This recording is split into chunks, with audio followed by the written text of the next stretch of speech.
منام کے رتبے کا ادراک دعا کی قبولیت کو جلا بخشتا ہے۔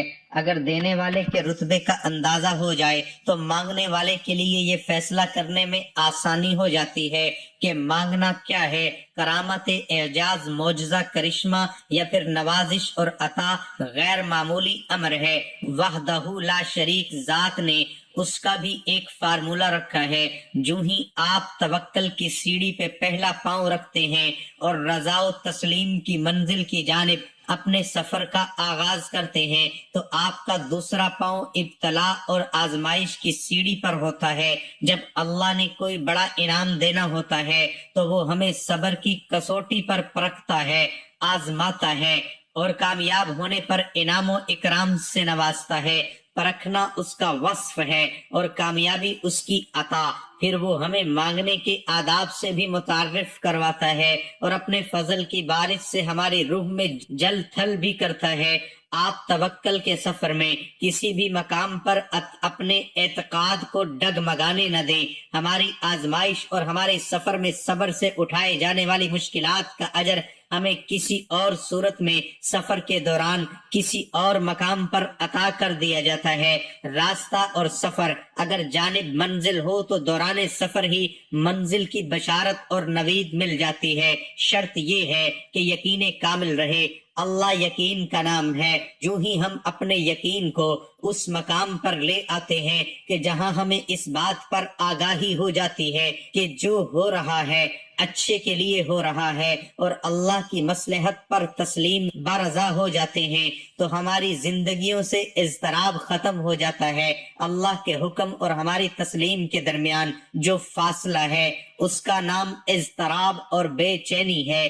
ہم جو دے چکے ہیں یا پھر جو کچھ ہم آگے بیج رہے ہوتے ہیں وہ کسی نہ کسی صورت میں ہمیں واپس کر دیا جاتا ہے۔ صبر کا دامن تھامے رکھنے سے سفر میں اٹھائی جانے والی تکلیف راستے کا چراغ بن کر زندگی میں اجالا بکھیرتی ہے۔ توکل اور یقین کامل کے ساتھ سفر کو جاری رکھنا ہی اصل کامیابی ہے۔ اس سفر کی منزل سفر کا نتیجہ ہے اور خود سفر بھی منزل کا ہی نام ہے، یعنی یقین کا سفر بھی منزل ہے۔ واصف علی واصف کا قول ہے، اگر ملاقات نہیں ہو رہی تو آپ انتظار میں ہی زندگی گزار دو، کیونکہ محبت کا انتظار بھی محبت ہی سے مشروط ہے۔ محبت ختم ہو گئی تو انتظار بھی ختم ہو جائے گا۔ محبت کو زندہ رکھنے کے لیے انتظار کے دور سے گزرنا ضروری ہے۔ ذکر بغیر فکر کے ممکن ہی نہیں۔ دعا مانگتے ہوئے دعا کے مفہوم کو سمجھنا انتہائی ضروری ہے۔ دعا قبول نہ ہونے کی صورت میں ذات بے نیاز سے بے نیازی مایوسی کو ختم کر دیتی ہے۔ ہمیں دعا کی قبولیت پہ ضد نہیں کرنی چاہیے۔ کچھ دعاؤں کا قبول ہو جانا گھاٹے کا سودا بن جاتا ہے اور راز پا لینے میں نہیں بلکہ عطا ہو جانے میں ہے۔ پا لینے میں ذمہ داری آپ کی اپنی ہو جاتی ہے، جبکہ عطا ہو جائے تو خیر ہی خیر۔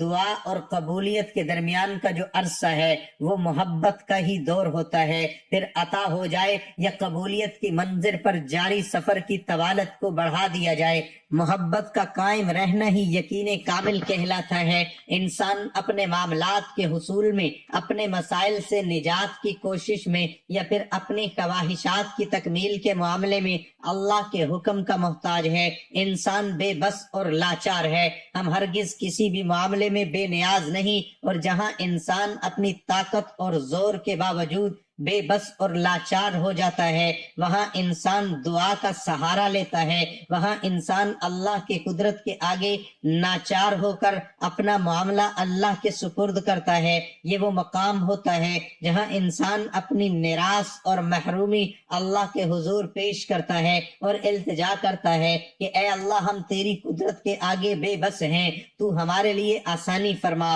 ہماری مدد فرما۔ وقت کی نزاکت کو مد نظر رکھتے ہوئے آئیے آج کے اس عمل کی طرف چلتے ہیں۔ عمل کچھ اس طریقے سے ہے کہ یہ وظیفہ کسی بھی دن پڑھ سکتے ہیں۔ جمعرات کا دن قبولیت کی گھڑیاں رکھتا ہے۔ ایک وہ وقت ہے جب بندہ رب سے مانگتا ہے اور ہماری دعائیں قبول نہیں ہوتی، لیکن یہ وظیفہ پڑھ کے آج جو مانگو گے مل جائے گا۔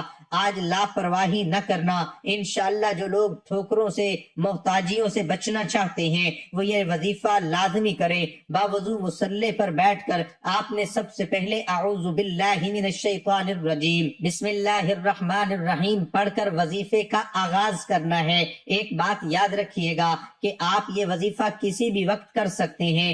آپ چاہے صبح پڑھ لیں، آپ چاہے شام کو پڑھ لیں، آپ چاہے رات کو پڑھ لیں، کسی بھی نماز کے بعد پڑھ لیں۔ نہ وقت کی کوئی پابندی ہے، نہ جگہ کی کوئی قید ہے۔ آپ نے بس اپنے مقصد کو ذہن میں رکھتے ہوئے وظیفہ پڑھنا ہے۔ ویڈیو کو سکپ ہرگز مت کیجیے گا۔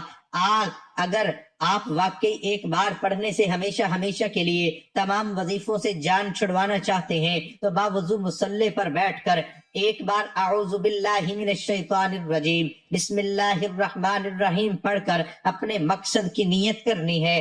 آپ اگر گاڑی چاہتے ہیں، رزق اور دولت کے خزانے چاہتے ہیں، آپ نے اپنے مقاصد کی نیت کرنے کے بعد سب سے پہلے نبی کریم صلی اللہ علیہ وسلم کی ذات پر درود پاک پڑھنا ہے۔ درود پاک آپ کوئی سا بھی پڑھ سکتے ہیں۔ صلی اللہ علی محمد پڑھ لیں، صلی اللہ علیہ وآلہ وسلم پڑھ لیں، آپ کوئی سا بھی درود پاک پڑھ سکتے ہیں۔ ایک مرتبہ میرے ساتھ بھی درود پاک پڑھ لیں تاکہ ثواب ہو۔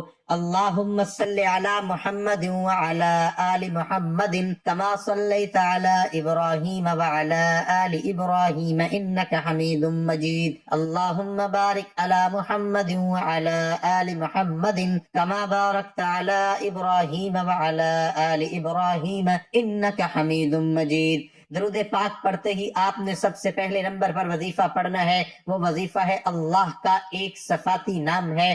آپ نے یا غنیو کو پڑھنا ہے، یہ پہلے نمبر پر وظیفہ پڑھنا ہے۔ آپ نے 11 بار پڑھنا ہے اور 11 مرتبہ یا غنیو پڑھتے دوران کسی سے بات نہیں کرنی۔ یا غنیو رب کعبہ کا وہ نام ہے جو مانگنے والے کو غنی بنا دیتا ہے۔ مانگنے والا سڑک پر بیٹھا بھکاری ہے، فقیر ہے، تنگ دست ہے، پڑھنے والے پر رب کے خزانے کھل جاتے ہیں، رکاوٹیں ہٹ جاتی ہیں، فقیری امیری میں بدل جاتی ہے، منہ سے نکلی ہر بات پوری ہو جاتی ہے۔ آپ نے صرف 11 بار یا غنیو پڑھنا ہے۔ اور جو دوسرے نمبر پر وظیفہ ہے وہ بہت خاص وظیفہ ہے، وہ شروع سے اب تک آپ کی سکرین پر نظر آ رہا ہے۔ آپ نے حسبنا اللہ و نعم الوکیل پڑھنا ہے۔ پوری زندگی میں صرف ایک بار پڑھ کر دیکھیے، منہ سے نکلی ہر بات پوری ہو جائے گی۔ آپ نے 21 بار حسبنا اللہ و نعم الوکیل پڑھنا ہے۔ آپ نے صرف اور صرف 21 بار پڑھنا ہے۔ انشاءاللہ پڑھنے کی دیر ہے، آپ کی نسلوں کی تقدیر بدل جائے گی۔ آپ پر رحمتوں برکتوں کے خزانے کھل جائیں گے۔ آپ جس چیز میں ہاتھ ڈالیں گے وہ سونا ہو جائے گی۔ پہلے نمبر پر جو وظیفہ پڑھنا ہے وہ آپ نے 11 بار پڑھنا ہے، بتائے گئے طریقے سے 21 بار پڑھنا ہے۔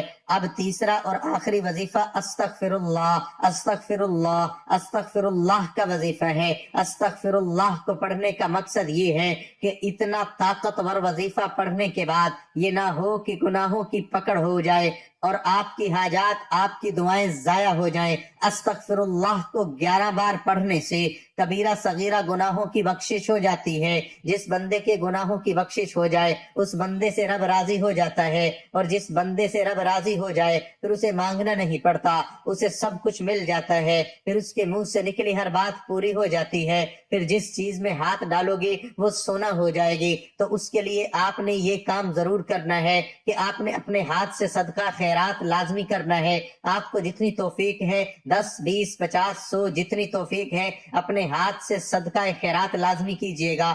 صدقہ بلاؤں کو ٹالتا ہے، مشکلات پریشانیوں کو ختم کرتا ہے، پھر ہاتھ اٹھا کر آپ جو مانگو گے ملتا چلا جائے گا۔ ناظرین سے گزارش ہے کہ اللہ تعالی